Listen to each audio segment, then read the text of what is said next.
Muy buenas tardes, querida comunidad, ¿cómo están? Muy buenas tardes con todos y bienvenidos nuevamente. Nos conectamos un día miércoles a las 5 de la tarde en nuestras conferencias en SAT 2021. Así es, tenemos la oportunidad, gracias a la virtualidad, de seguir capacitándonos, seguir comprendiendo mucho más este arte escénico. Y hoy día vamos a hablar acerca de teatro clásico y teorías contemporáneas. Y tenemos un tema fascinante, que es hablar acerca de Lacan y Hamlet. Y recordamos también que todo este esfuerzo se hace gracias a la Escuela Nacional Superior de Arte Dramático y que a su vez ustedes pueden hacer cualquier comentario, duda o pregunta a través del chat y nosotros vamos a tener 20 minutos al finalizar la ponencia de Alexandra Givet para poder contestar todas sus preguntas. Alexandra es doctora por la Universidad de Londres en Lenguas Medievales y Modernas de la Universidad de Oxford en el 2009. Además, es coeditora de Dando Cuenta, estudios sobre el testimonio de la violencia política. Autora de Arguedas Join, a su vez es coautora de Contra el sueño de los justos, la literatura peruana ante la violencia política. IEP 2009, además es ganadora del Premio de Ensayos Arguedas, El Perú y las Ciencias Sociales, Nuevas Lecturas en categoría Literatura, IEP en el año 2011. Ahora sí, bienvenida Alexandra, ¿cómo estás? Hola, ¿qué tal? Mucho gusto. Estoy muy complacida de estar acá con ustedes. Un honor para mí. No, nosotros por darte la oportunidad de conectarte en esta quinta fecha, es nuestra quinta fecha de conferencias de teatro clásico y teorías contemporáneas, y vamos a hablar acerca de Lacan y Hamlet. Hamlet, indudablemente cualquier estudiante de teatro, de artes escénicas o de arte ha tenido que leer Hamlet y profundizar en toda esta aventura que conlleva Hamlet. Y para eso tenemos acá a Alexandra para que nos puedas ampliar este conocimiento y esta oportunidad de aprovechar la virtualidad, porque acá se están conectando no solo estudiantes, egresados, personas interesadas en el arte, sino en toda la comunidad, y por eso los invito, querida comunidad, a compartir las publicaciones de la escuela para que llegue mucha más gente, para que esa encuesta, ese cuestionario para poder inscribirse en el grupo cerrado y poder compartir con nosotros estas conferencias llegue a mucha más gente. Así es que invitamos a que compartan toda la publicación. Y ahora sí, sin más que decir, vamos a iniciar, Alexandra, con la ponencia. Muy bien, voy a compartir pantalla. Voy a ir poniendo y sacando mis diapositivas, que no los voy a necesitar en todo momento, ¿no? Bueno, a mí se me ha invitado a hablar de Hamlet y Lacan, ¿no? Entonces, lo que les quiero compartir ahora es una lectura de la obra a partir de la teoría de Lacan, y es una lectura que el mismo Lacan hace a través de varias clases que él dicta en 1959, ¿no? Entonces no les voy a dictar, digamos, todo lo que Lacan desarrolla a partir de la obra, pero sí lo crucial de esta interpretación, ¿no? De paso, vamos a ver un poco del psicoanálisis lacaniano. Entonces, digamos que otro objetivo de la clase es introducir algunas de las nociones de Lacan, digamos, las más relevantes a la interpretación de esta obra. Lacan va a proponer que Hamlet es la tragedia del deseo. Entonces, el término clave de Lacan que vamos a ver en esta charla es el deseo, ¿no? Y especialmente la famosa fórmula lacaniana que es el deseo del otro. Frase muy polivalente que voy a ir desentrañando y que la obra misma pone en escena, digamos. Entonces, digamos, a grandes rasgos lo que quiero dejar claro es el gran potencial que ofrece el psicoanálisis como para acercarnos a esta obra, a otras obras también, digamos, podemos tomar esta obra como un caso excepcional de algo más general, ¿no? Sin sugerir que la lectura psicoanalítica es la única manera de acercarnos a la obra, sí sirve como para ver a partir de la obra aspectos de la psique humana, ¿no? Eso es la propuesta del psicoanálisis, ¿no? Es cómo a partir de leer diferentes obras de arte podemos aprender algo sobre la psique humana. Mis fuentes en lo que sigue son las siguientes. Lo dejo ahí y seguramente cuando vean la grabación, si quieren buscar mis fuentes, pues ahí están las referencias. Ahora voy a dejar de compartir la pantalla y voy a comenzar haciendo un resumen de la obra, ¿no? Porque si bien todos conocemos la obra de Hamlet, es una obra de 5 actos, es muy larga y tiene muchas dimensiones, muchas escenas, muchos personajes y a la vez poca trama, ¿no? O sea, en el núcleo es que ha muerto el rey, la esposa del rey, la reina, se ha casado con el hermano del rey y el hijo está comprensiblemente conflictuado al respecto. Aparece pues el fantasma del padre muerto y le pide a su hijo Hamlet que mate al rey actual, a su hermano, a Claudio, ¿no? Para hacer venganza. Todo eso pasa en las primeras escenas. Y luego básicamente tenemos a Hamlet titubeando. ¿Lo hago, no lo hago? ¿Qué pasa si lo hago? ¿No? Una procrastinación de 4 actos. Y en la última escena, pues finalmente lo hace. Es lo último que pasa, ¿no es cierto? Entonces básicamente no sucede mucho en la obra. Sin embargo, suceden un montón de cositas que van a ser pues el núcleo de, digamos, lo que ofrece la obra, ¿no es cierto? Ok, entonces hay un contexto de guerra. Hamlet padre ha vencido a Fortinbras y ahora Fortinbras quiere, digamos, invadir. En este contexto el rey muere, al parecer por una serpiente, y sucede este casamiento entre la reina y el hermano del rey. Hamlet está atormentado al respecto y expresa este tormento antes de que aparezca el fantasma. El fantasma le dice a Hamlet: necesitas vengarme porque no fue una serpiente, sino que fue vil asesinato.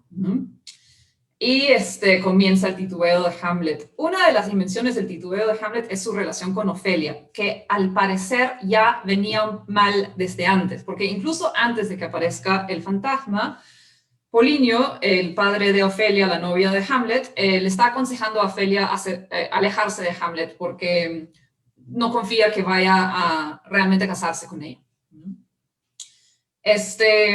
Hamlet comienza a actuar de manera extraña después de que aparece el fantasma. Podemos comprenderlo, claro, cada uno podría, digamos, cualquier persona podría actuar extraño después de ver el fantasma de su padre, ¿no es cierto?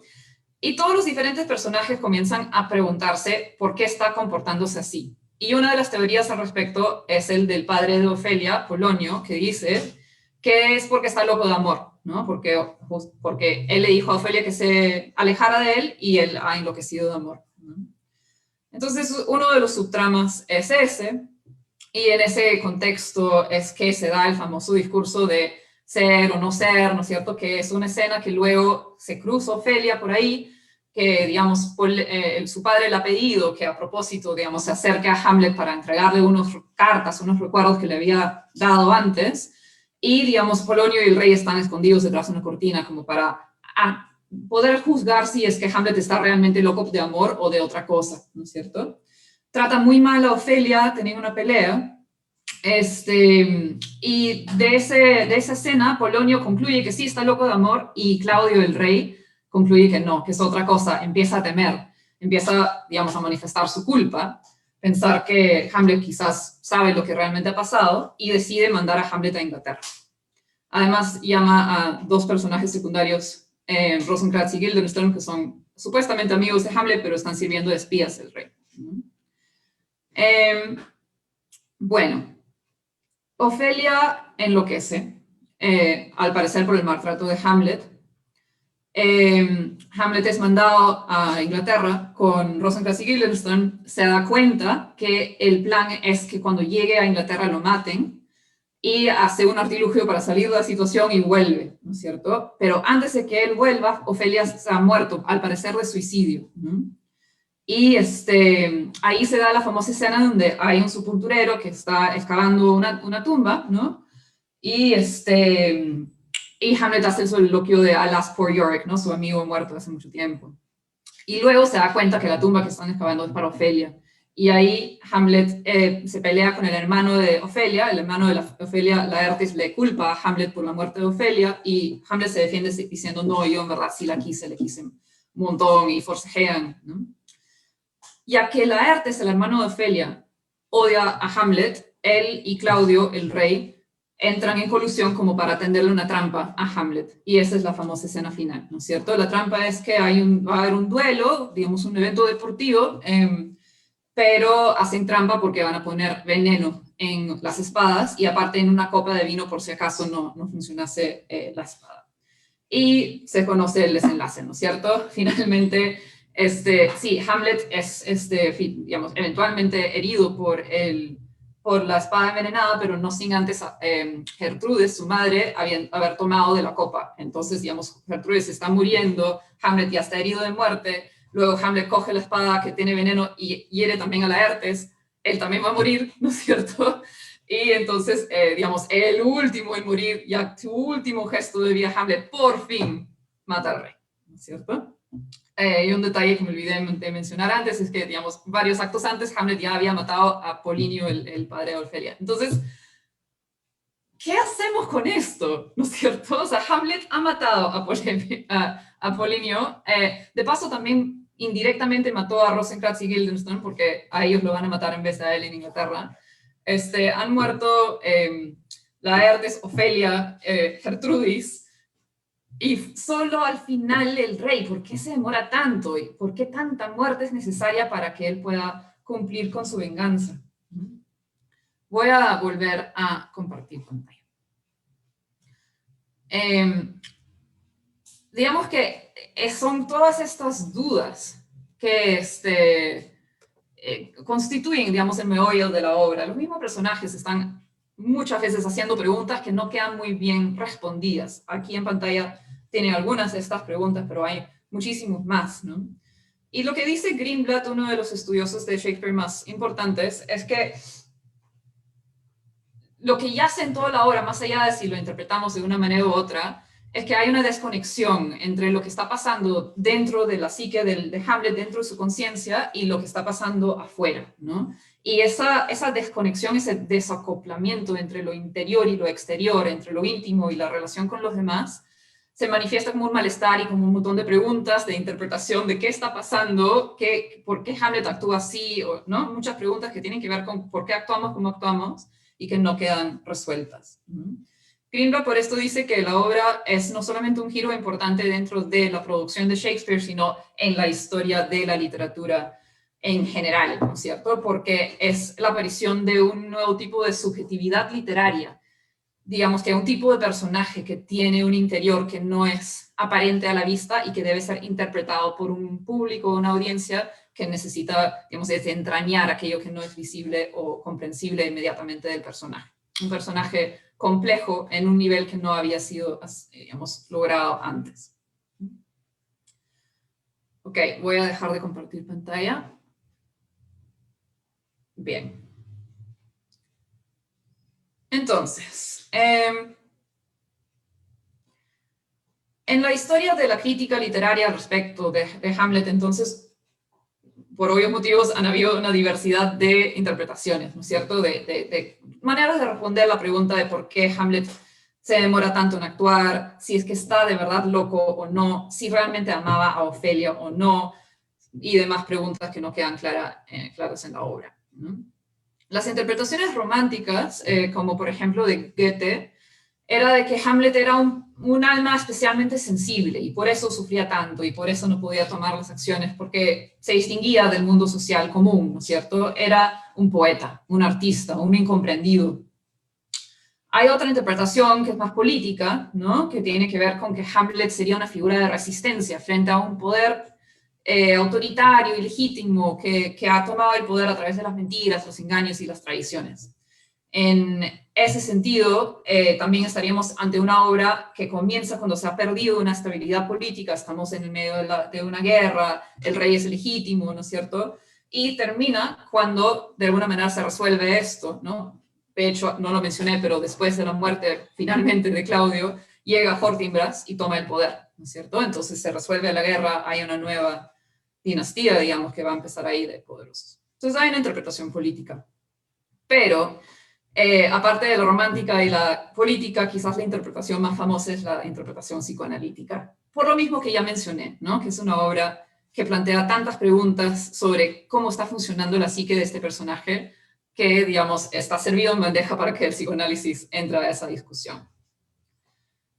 Bien, entonces, ese mismo Freud que comienza a hacer este acercamiento, y de hecho, estaría mal planteado que pensáramos que Freud aplica su teoría a Hamlet, porque en realidad Hamlet le ayuda a construir su teoría, ¿no? Es en diálogo con la obra que Freud plantea su famosa teoría del conflicto de Edipo, ¿no? Y creo que lo mencionó Juan Carlos en su presentación sobre Freud, ¿no es cierto? El complejo de Edipo, incluso habló un poco de la obra de Hamlet. Básicamente, en la interpretación de Freud, el motivo por el cual Hamlet no puede actuar es un motivo inconsciente. Inconsciente en el sentido psicoanalítico duro de la palabra. O sea, no es simplemente que él no sabe por qué no está actuando, sino que es un saber reprimido, ¿no? Eso es el inconsciente. Algo que uno sabe en algún nivel, pero que es muy duro de aceptar y por lo tanto lo reprimes.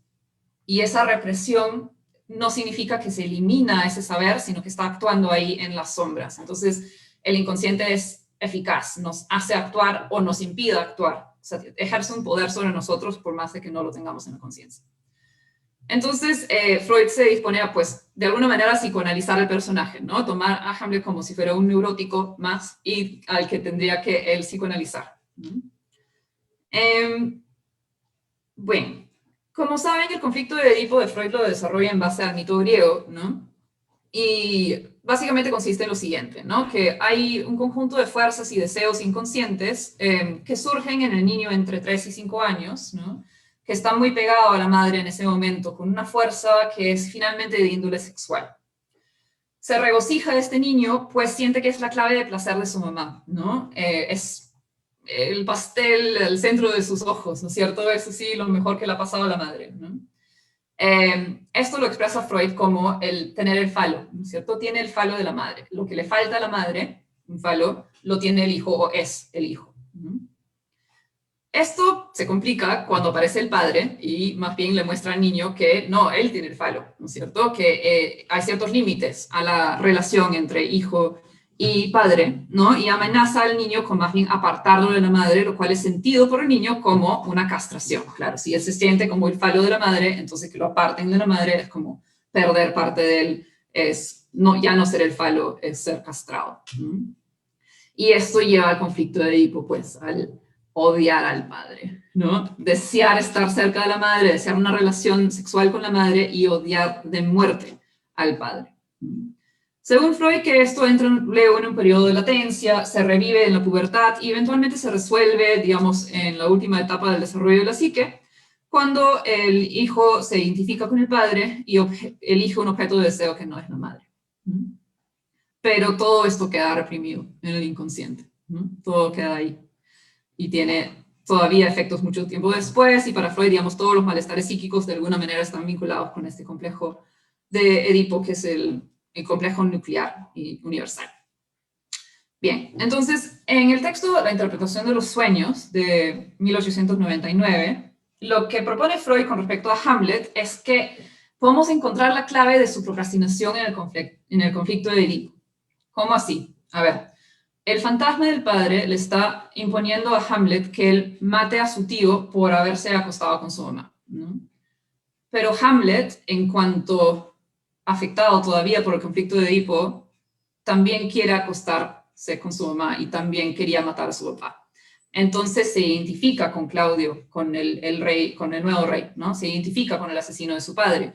Y por lo tanto, matar a Claudio sería algo así como matarse a sí mismo, ¿no? Se siente identificado y, claro, es por eso que no puede actuar, porque va en contra de sus intereses inconscientes, digamos, donde más bien se identifica con Claudio.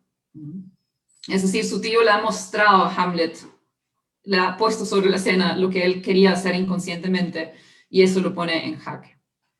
Habría entonces momentos en la obra en donde se nota que Hamlet está, por más de que estaba, digamos, molesto con su madre, con Gertrudis, en realidad la desea, ¿no? Así lee en Freud la famosa escena de la alcoba de Gertrudis, al que voy a volver en un ratito. Entonces no puede llevar a cabo la venganza porque más bien se convierte en autocríticas, ¿no es cierto? Y todos estos soliloquios de ser o no ser, o por qué no puedo actuar, ¿no? Todo esto tendría que ver con que Hamlet se siente culpable, ¿no? Se siente culpable, se siente identificado con el criminal de su tío. Bien. Y si es que finalmente puede matar al padre, según Freud, es porque Gertrudis muere antes, ¿no es cierto? Entonces, en el momento donde muere Gertrudis, él ya es capaz de actuar, porque, digamos, puede superar su conflicto de Edipo finalmente. No tiene que reprimir sus deseos y ya puede actual. Bien, Lacan escribe mucho tiempo después, 1959, y Lacan, ante todo, es un lector de Freud, ¿no? Lacan es freudiano, se considera freudiano. Entonces, él parte de la interpretación de Freud, le hace una lectura cercana a Freud, hace una lectura cercana de la obra, y va a plantear algo que difiere un poco de Freud. No del todo, pero sí difieren en algunos puntos interesantes, ¿no? Voy a compartir pantalla nuevamente para mostrarles una cita que resume un poco el argumento de Lacan acá.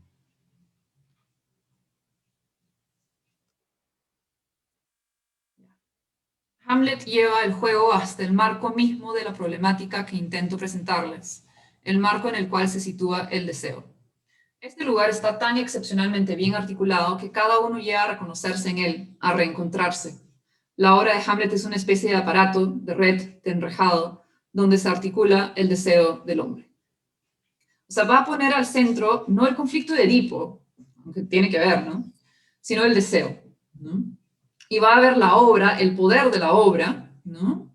Su universalidad, el hecho de que a todos nos convoca de cierta manera. Digamos, esta universalidad de la obra se va a deber a la manera en que articula cómo funciona el deseo del sujeto, ¿no? Entonces, la obra de Hamlet es una especie de aparato, red, enrejado, donde se articula el deseo del hombre, es decir, el deseo de los seres humanos en general. Por eso tendría tanto poder la obra. Bien.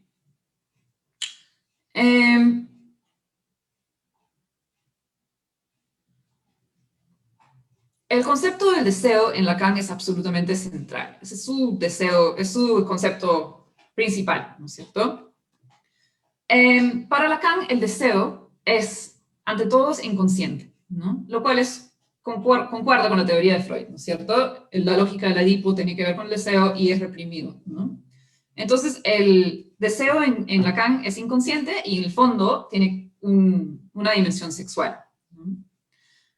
Así, para Lacan, la finalidad del psicoanálisis, o sea, un paciente va al psicoanalista como para tratar de conocer la verdad de su deseo, ¿no? Un deseo que es inconsciente. Digamos, nos empodera el poder saber algo sobre de qué se trata nuestro deseo, y mientras nuestro deseo sea inconsciente, va a controlarnos un poco más. Sin embargo, nunca se puede poner en palabras del todo. El deseo de cada uno tiene algo de misterioso. No sabemos por qué tenemos ciertas pulsiones de hacer ciertas cosas. Hay algo ahí que no es dialectizable, ¿cierto? El deseo, además, nunca puede ser satisfecho, ¿no? El deseo es una fuerza que no podemos controlar ni satisfacer. Y fundamentalmente, como les di al inicio de la clase, el deseo es el deseo del otro. Ahora, llegó el momento de desentrañar la polisemia de esta frase, ¿no es cierto? Quiere decir varias cosas a la vez. El deseo es el deseo del otro. Para comenzar, quiere decir que el deseo es esencialmente el de ser objeto del deseo del otro, ¿no? Quiero que el otro me desee, ¿no es cierto? El deseo es el deseo del otro, es quiero ser deseado por el otro. El deseo de reconocimiento. Segundo, es el sujeto que desea desde el punto de vista del otro. Es decir, yo deseo lo que desean los demás. Si los demás piensan que un objeto es deseable, por lo tanto yo también lo voy a desear. 3. Es que el deseo es el deseo de poseer al otro, y eso es Edipo, ¿no es cierto? Quiero poseer a la madre, eso es el deseo de tener al otro, de poseer al otro. 4. El deseo es el deseo del otro, puede leerse como el deseo es siempre el deseo de otra cosa, porque en cuanto yo consigo lo que quiero, lo que deseaba, ya no me satisface, ya no me interesa, concluyo que en realidad no lo quería otra cosa. Y por último, el deseo es el deseo del otro, quiere decir que el deseo es radicalmente otro, es decir, es inconsciente, no lo podemos conocer ni controlar, el deseo es siempre otro. Ok, entonces lo que nos va a proponer Lacan, como dice la cita, es que toda esta problemática del deseo está en la obra de Hamlet, todas estas dimensiones, pero no va a poner el centro, como lo hacía Freud, en el deseo edípico, sino más bien en el deseo del otro, en el primer y el segundo sentido, ¿no? El deseo de ser el objeto del deseo y el deseo de desear acorde a cómo los demás desean, o sea, a ponerse de acuerdo con lo que los demás desean y desear lo mismo. ¿Ya? ¿Y cómo así va a proponer esto? Bueno, a partir de una lectura sumamente cercana de la obra, en donde Lacan va desentrañando que desde el inicio de la obra hay muchos pasajes que dan vueltas al deseo sexual de la madre de Hamlet, de Gertrudis. Entonces, la diferencia fundamental metodológicamente con Freud va a ser que va a dejar de prestar tanta atención a la figura del padre, al fantasma del padre y a la demanda de este fantasma, y va a prestar mucho más atención a lo que quiere Gertrudis, al deseo de Gertrudis y a cómo Hamlet reacciona al deseo sexual de su madre. Entonces, la hipótesis de Lacan es que no es debido al deseo por su madre que no puede actuar, sino que no puede actuar debido a el deseo de su madre. O sea, el deseo de su madre lo perturba tanto que es incapaz de actuar conforme al mandato de su padre, ¿no es cierto? Él está, si quieren, dividido, atrapado entre lo que desea su padre y lo que desea su madre. Y esto cambia totalmente la cuestión, ¿no es cierto?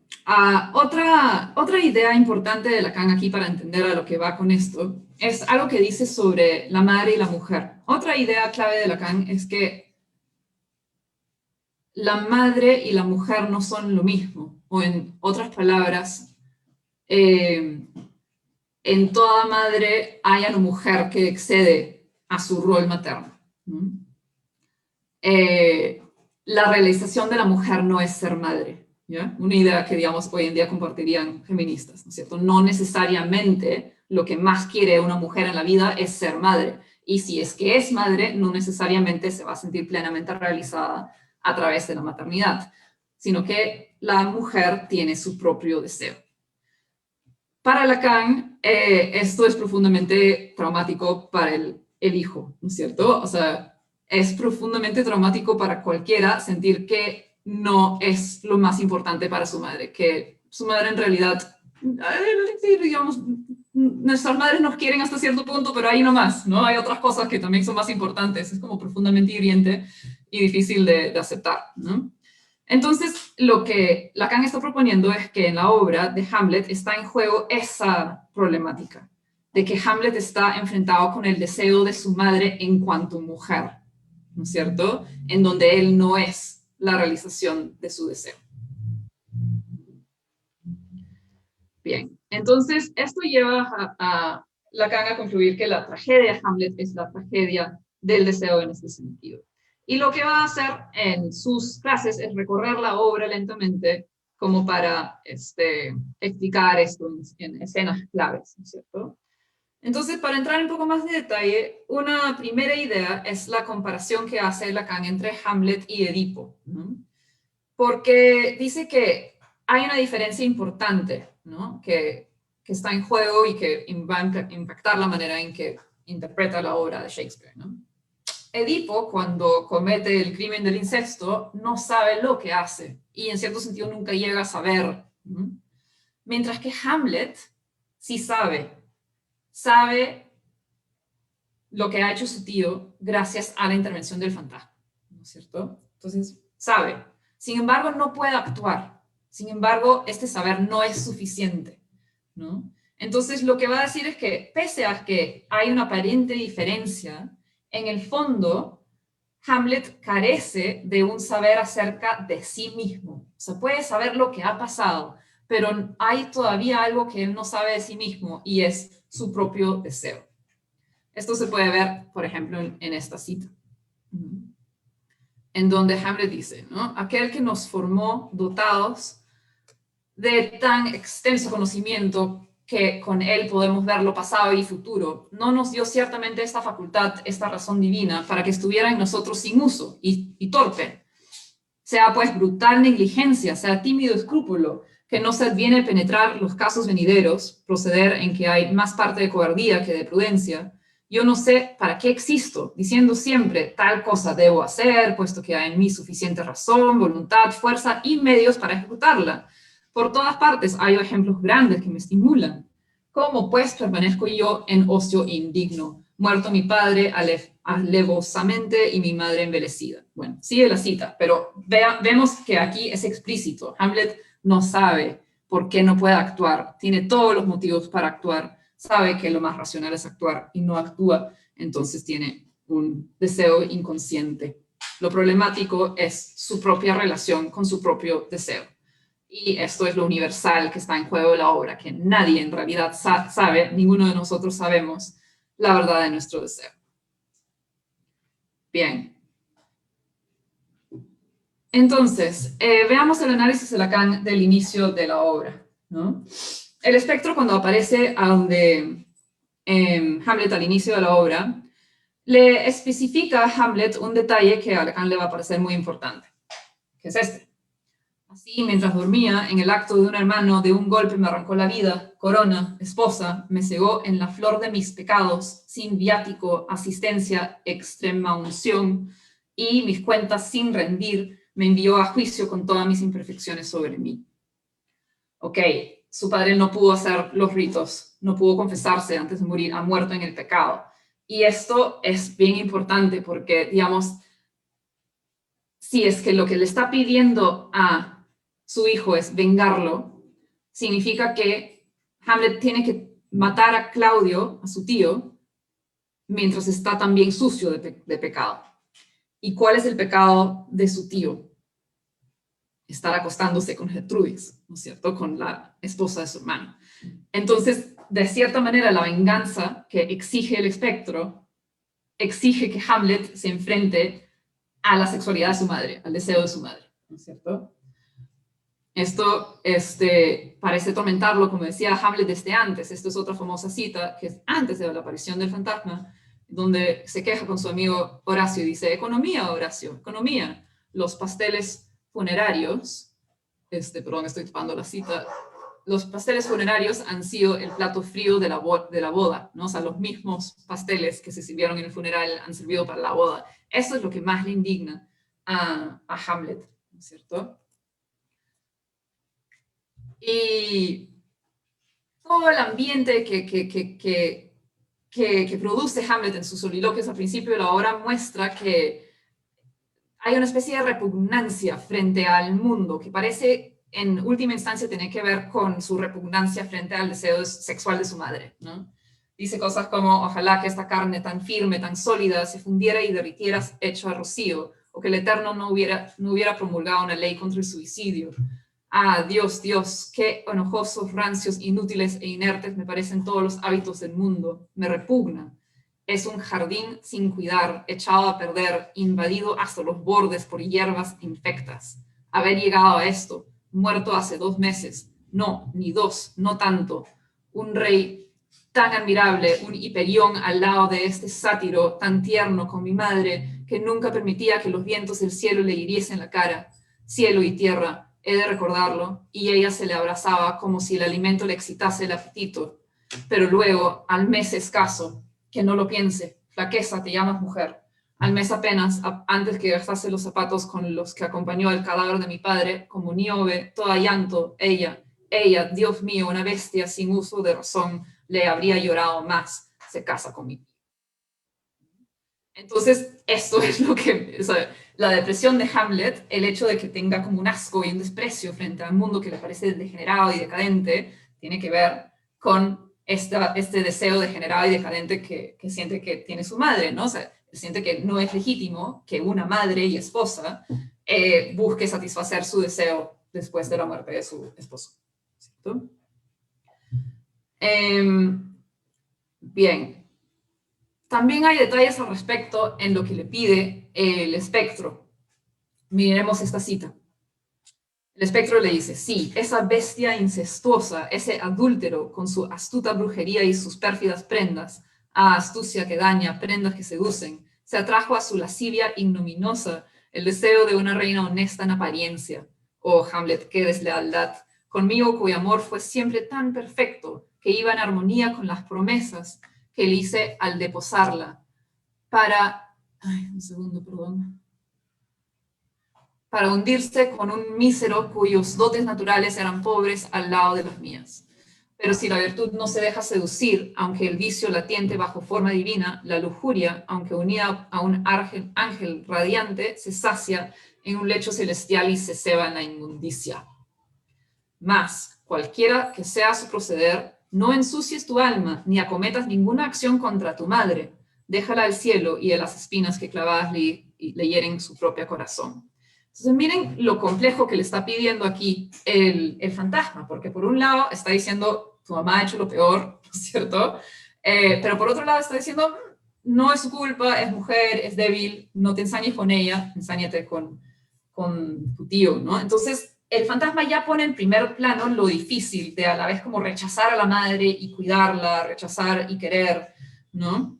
Querer a la madre y odiar, digamos, a la mujer o sentir repugnancia por la mujer. Esta relación compleja entre Hamlet y su madre se significa de manera más clara en la escena de la alcoba, en donde Hamlet le echa en cara muchas cosas, ¿no? Realmente le trata muy agresivamente, ¿no? Por ejemplo, le dice, él fue tu marido, mira lo que sigue, este es tu marido, espiga podrida que infecta a su hermano. ¿Tienes ojos? ¿Dejaste de pastar en tan hermoso monte para cebarte en este páramo? ¿Tienes ojos? No lo llames amor, pues a tu edad el ardor de la sangre está amansado y se somete a juicio. ¿Y qué juicio llevaría de este a este? ¿Qué demonio te ha engañado a la gallina ciega? Ah, vergüenza y tu rubor, ardiente infierno, si te inflamas en cuerpo de matrona, en la fogosa juventud, la castidad sea como cera y en su fuego se derrita. No hables de impudicias si se enciende la indómita pasión cuando el hielo también arde y la razón sirve al deseo. Entonces le está diciendo a su mamá, tú no tienes derecho de desear, ¿no? Eres una mujer mayor encima, o sea, imagínate, tiene como 40 años en la obra, ¿no? Imposible, ¿no es cierto? O sea, digamos que también el discurso de la sociedad de esa época censura el deseo de la mujer. ¿No? Y a Hamlet le parece, pues, lo más intolerable es el deseo sexual de su madre. Veamos cómo sigue. Reina le pide a Hamlet, Hamlet, no sigas, me vuelves los ojos hacia el fondo de mi alma y en ello veo manchas negras y profundas que no pueden borrarse. Hamlet, no, vivirán en la náusea y el sudor de una cama pringosa, cociéndose en el vicio y la inmundicia entre arrullos y ternezas. Reina, no sigas hablando, cual puñales tus palabras me traspasan los oídos. Basta, buen Hamlet. Aquí se le complica un poco la cosa a Hamlet, porque aparece nuevamente el espectro en esta escena, y le dice, no lo olvides, esta aparición solo quiere abusar tu embotado propósito, pero mira el desconcierto de tu madre, interponte entre ella y su alma en lucha. La imaginación de los más débiles opera con más fuerza. Háblale, Hamlet. Okay, acá el espectro le está diciendo a Hamlet, no te ensañes con tu mamá, ella no es el objeto de la venganza que yo te estoy pidiendo, no es culpa de tu mamá, es culpa de mi hermano, ¿no?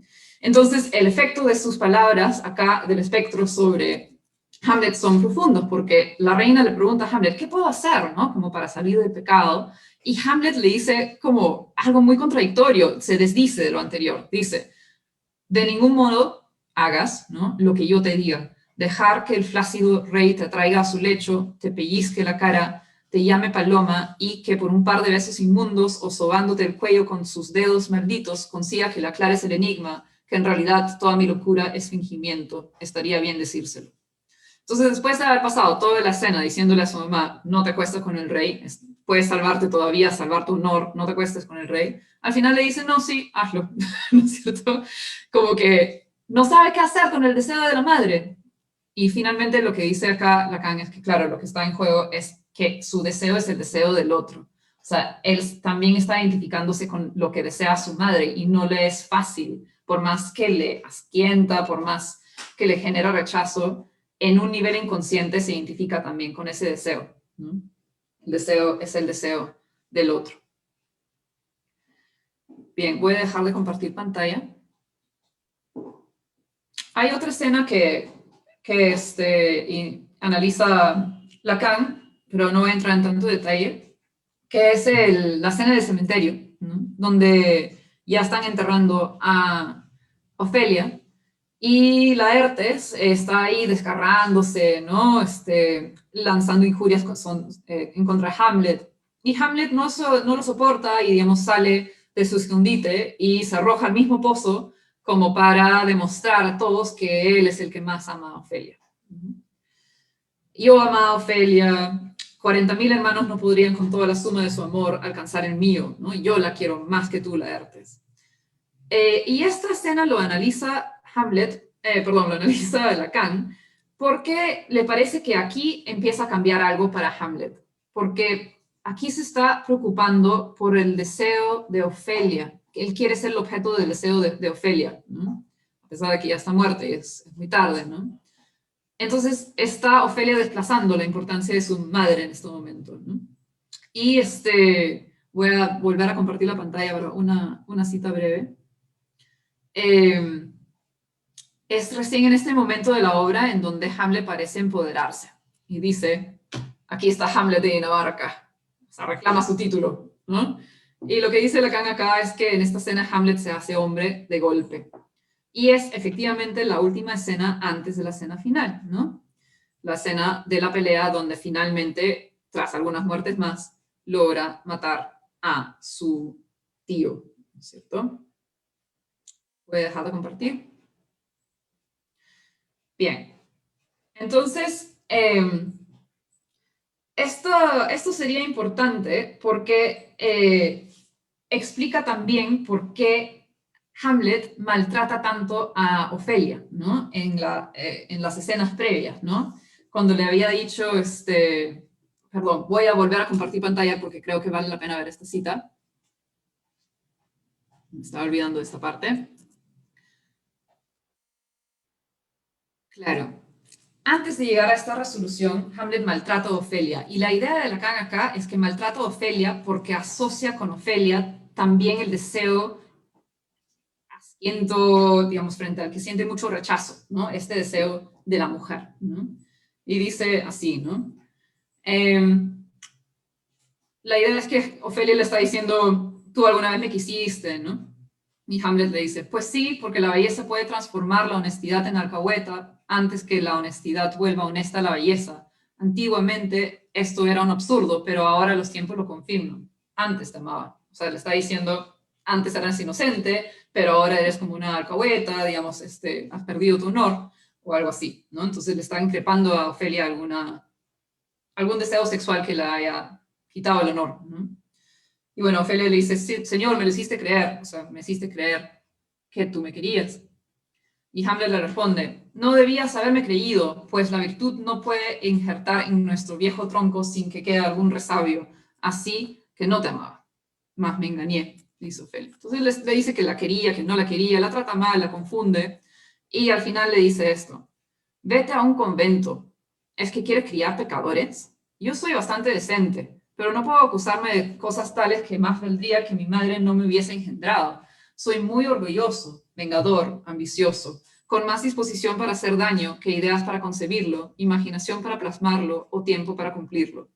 ¿Por qué gente como yo ha de arrastrarse entre la tierra y el cielo? Todos somos unos miserables, no nos creas a ninguno. Venga, vete a un convento. ¿Dónde está tu padre?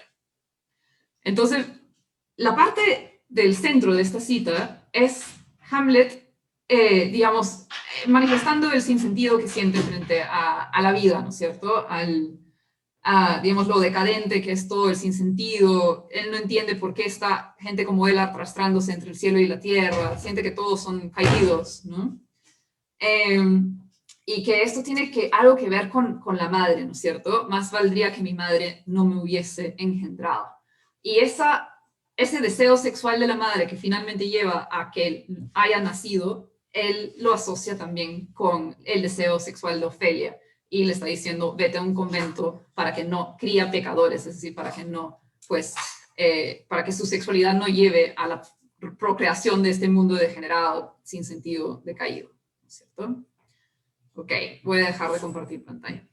Entonces, digamos, así se entiende que la resolución de la obra suceda cuando él pueda desidentificar a su madre con Ofelia y ya no pensar que Ofelia es una decadente sexual porque su madre lo ha sido, sino que puede, digamos, volver a amarla y declarar su amor y decir, yo soy Hamlet de Dinamarca, tomar su lugar como hombre adulto ya más allá del conflicto de Edipo, ¿no es cierto? Bien, entonces, con eso hemos visto el planteamiento de la interpretación, ¿no? de Lacan con respecto a esta obra. Para resumir, ¿no? Lacan está planteando que la tragedia de Hamlet es la tragedia del deseo. Nunca podemos nosotros controlar ni conocer nuestro deseo. Viene de afuera de nosotros, tiene que ver con el otro. De alguna manera estamos atrapados por el deseo de los demás. No sabemos cómo relacionarnos con el deseo de los demás, que es a la vez nuestro deseo. Y específicamente con respecto a la figura de la madre, ¿no es cierto? O sea, la madre en cuanto mujer deseante es algo que crea mucho conflicto para el sujeto, ¿no? Entonces, en este sentido es que Lacan entiende la obra como una tragedia del deseo, ¿no? Una tragedia de la imposibilidad del sujeto de conocer verdaderamente su deseo y cómo esto puede complicar las relaciones con todos los demás, puede complicar la capacidad de un sujeto de actuar y de tomar decisiones, ¿no? Y finalmente pues llevar a tanta muerte. Ok.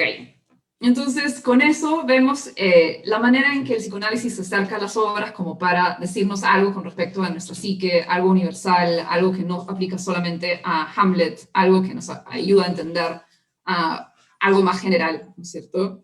Y que no es la única manera de acercarnos a la obra de Shakespeare, pero sí es una lectura convincente, una lectura que da mucho que conversar y que explica, digamos, en gran medida por qué Hamlet sigue siendo una de las obras que más nos convoca, una de las obras más vigentes de Shakespeare.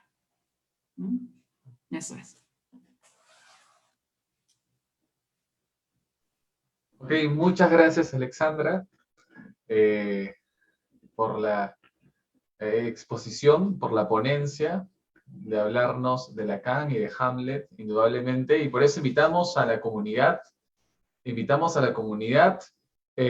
para que puedan ir realizando sus preguntas a través del chat, para que puedan realizar sus consultas, para poder resolverlas en breves minutos, ya que vamos a tener un espacio para poder resolver cualquier inquietud. Así es que pueden escribir al chat en estos momentos, y mientras que van escribiendo estas ideas que ustedes quieren consultar, vamos a irnos a unos comerciales muy breves de la Escuela Nacional Superior de Arte Dramático. Regresamos en unos minutos. Gracias. Las llamas y vicuñas te veo por aquí, me ladran y me dicen que siempre es primavera. Mi Perú, te canto con del mar. Mi Perú, te canto todo mi amor.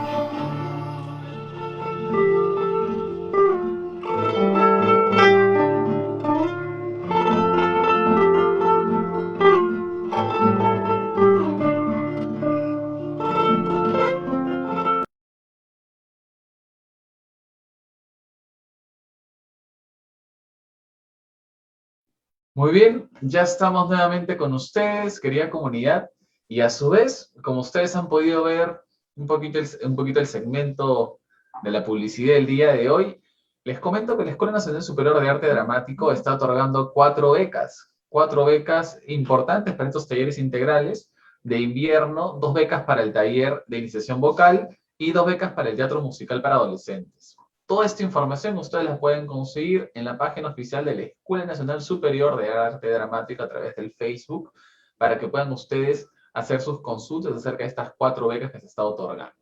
Ahora sí, querida comunidad, volvemos nuevamente a la conferencia y vamos a estar listos y prestos para poder resolver cualquiera de sus dudas.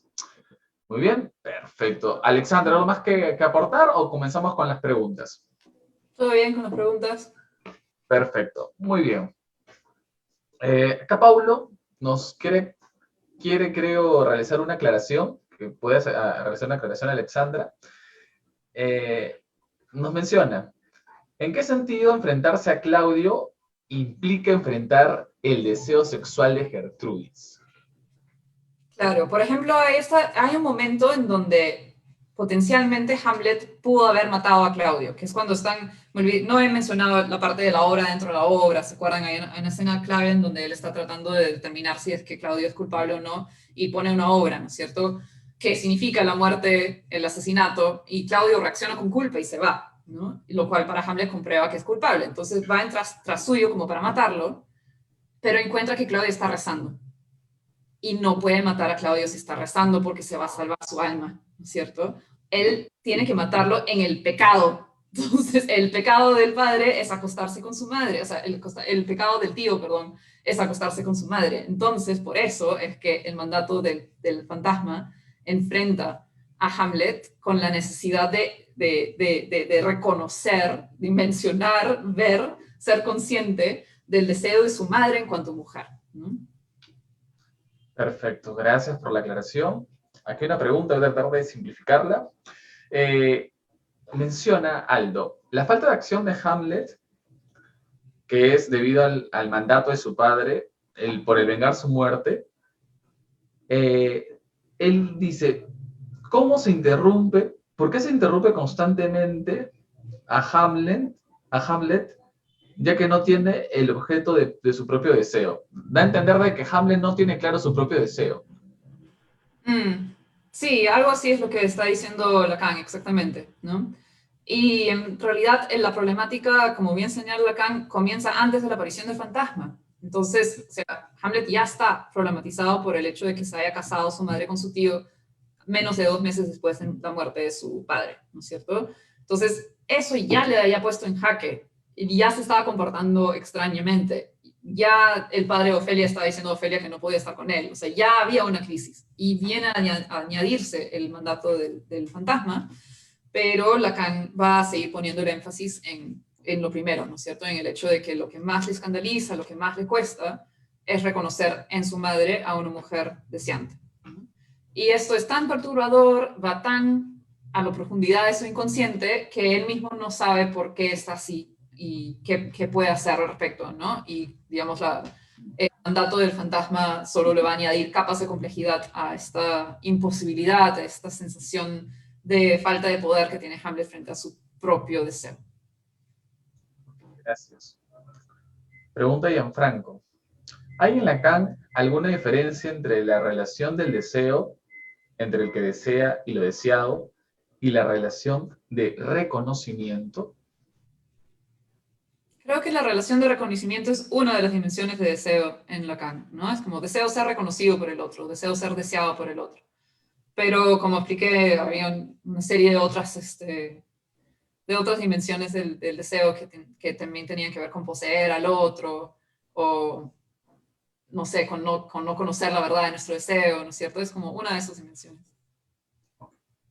Perfecto. Aldo pregunta, ¿Hamlet repudia en Gertrudis que se permite desear sexualmente y ejecutar sus impulsos? ¿Y él siente que está imposibilitado? ¿Pueden repetir la pregunta? No la entendí bien. Claro que sí. Hamlet repudia a Gertrudis, que se Ajá. permite desearla sexualmente y ejecutar sus impulsos. Ajá. Y él siente, es decir, Hamlet siente que está imposibilitado.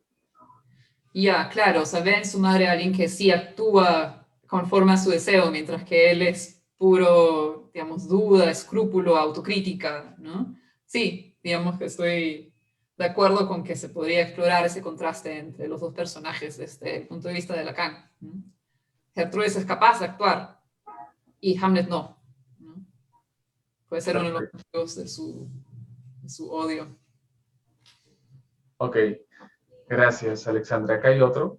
Disculpa que estoy tratando de también simplificar las preguntas. No estamos en vivo. Ok. Si la línea del deseo que atraviesa y conflictúa a los personajes le genera dinamismo y acción, ¿qué se le opone? ¿Qué se opone?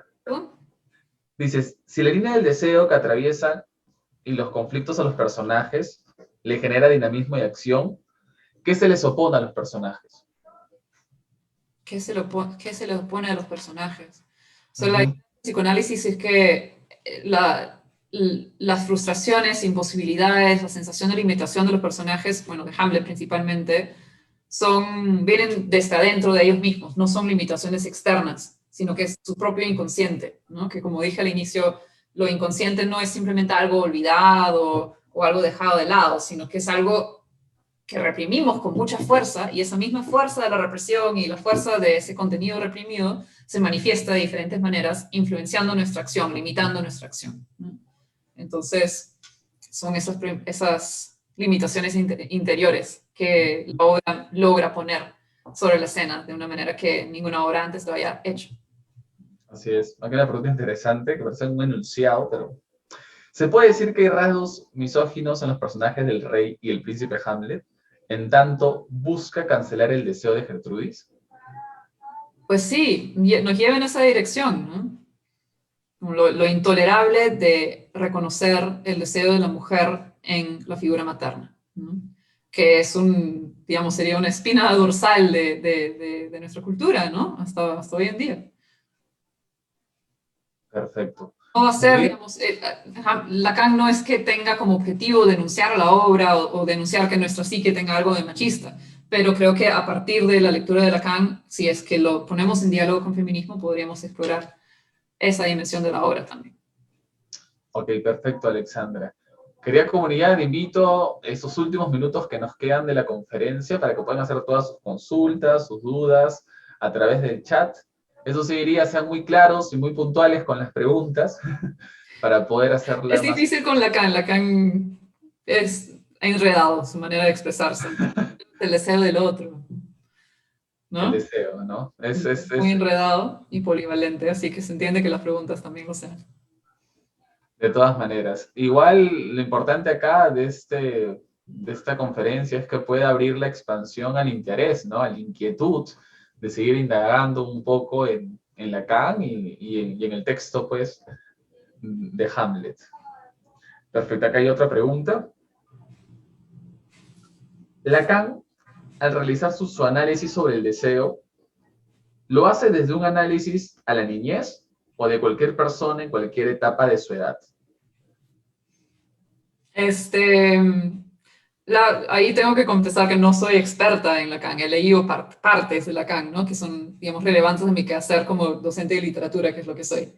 Hasta donde entiendo, Lacan es un lector de Freud, principalmente, y también, obviamente, un psicoanalista que practicó, que tuvo pacientes y que desarrollaba, pues, teorías en base a sus pacientes en todas las etapas de la vida, ¿no? Perfecto, gracias, Alexandra. Aquí otra pregunta. ¿Pulsión sexual es sinónimo de lucha individual y la búsqueda del otro? Sí, o sea, la pulsión es un término clave en Freud, ¿no? Y que es, digamos, el contenido del inconsciente son son pulsiones inconscientes y en el fondo sexuales, ¿no? Entonces, claro, la sexualidad es un vínculo con el otro, ¿no? De alguna manera es el tratar de encontrar ese vínculo con el otro. Y en Lacan eso es desarrollado en su idea del deseo, ¿no? El deseo como el deseo del otro, que tiene que ver con la pulsión, ¿no? Ok, perfecto. Querida comunidad, últimos minutos. Me parece de igual forma que como nos cuenta Alexandra, para hablar de Lacan hay que leer, hay que interactuar con los libros, con nuestras fuentes y comenzar a aclarar un poco más nuestro panorama y nuestros conceptos. ¿Ok? De igual forma... Podría añadir quizás, digamos, la experiencia de volver a leer la obra después de haber leído un poco de Lacan y notar pasajes que no habíamos notado antes, ¿no? Eso es, creo que, uno de los grandes placeres de leer literatura en diálogo con teoría. Porque si lo lees desde el sentido común o desde las teorías más aceptadas, son ciertas escenas las que son las más importantes. Y en Hamlet es siempre el de ser o no ser, o Alas for Yorick, el de la calavera, ¿no es cierto? Son unas escenas siempre, y como ven, casi no hemos hablado de esas escenas, casi no los he mencionado. Y más bien cobran importancia esos otros pasajes que son hermosos y súper poderosos, y que tienen mucho que decirnos, ¿no? Y que quizás no los hubiéramos notado si no fuese por haber dialogado con Lacan. Así es. Bueno, Alexandra, gracias por igual el consejo que indudablemente es, ¿no? Es hablar o leer ciertas obras literarias, dramáticas sobre todo, cuando trabajas un tipo de concepto teórico, tienes que volver nuevamente a la fuente de la obra para poder entenderla y seguir investigando. Desde la Escuela Nacional Superior de Arte Dramático, te agradecemos Alexandra Givet por la oportunidad de brindar estos conocimientos a la comunidad, para abrir también este espacio de debate. Hay un poco de debate también en el chat, que ha estado interesante de igual forma, si justo después lo puedes revisar. Y eso es lo que buscamos, ¿no? A través de estas conferencias en SAT 2021, que sigamos, que la investigación al teatro, al arte escénico, a los textos dramáticos continúen, ¿no? Y gracias por ese espacio. Gracias a ti, Alexandra. Si tienes algo más que decirnos a la comunidad, te dejo este pequeño espacio. Pues que ha sido un gran placer para mí compartir con ustedes. Admiro mucho el trabajo que están haciendo desde ENSAT. Me parece una institución muy importante en el país y que animo a seguir pues, desarrollando este tipo de actividades e investigaciones. Y eso. Muchas gracias. Muy bien, gracias Alexandra por la paciencia y por habernos hablado un poquito más de Lacan y de Hamlet. Muy bien, querida comunidad, hoy hemos culminado nuestra quinta semana, nuestra quinta fecha acerca de las conferencias 2021. No se olviden que nos quedan 2 fechas más, son los miércoles a las 5 de la tarde, pueden inscribirse, ya saben, en la página oficial de la Escuela Nacional Superior de Arte Dramático. Y a su vez, los invito este viernes a conectarse en el segmento Embajadores en SAT. Ustedes ya lo saben, donde buscamos realizar esta visibilización a nuestros egresados de la comunidad. Y por eso vamos a tener este día viernes a Arely Benel, que nos va a contar acerca de su experiencia internacional. Ahorita está en México y en Estados Unidos haciendo una carrera como actriz. Así es que los invitamos a que se conecten el día viernes a las 6 de la tarde. Ahora sí, Alexandra, muchas gracias. Muchas gracias de mi espacio. Gracias a ustedes. Haber compartido con nosotros y nos vemos hasta la próxima oportunidad, comunidad, hasta el día viernes y las conferencias hasta el próximo miércoles a las 5 de la tarde. Hasta luego, comunidad. Adiós. Adiós, Alexandra. Gracias.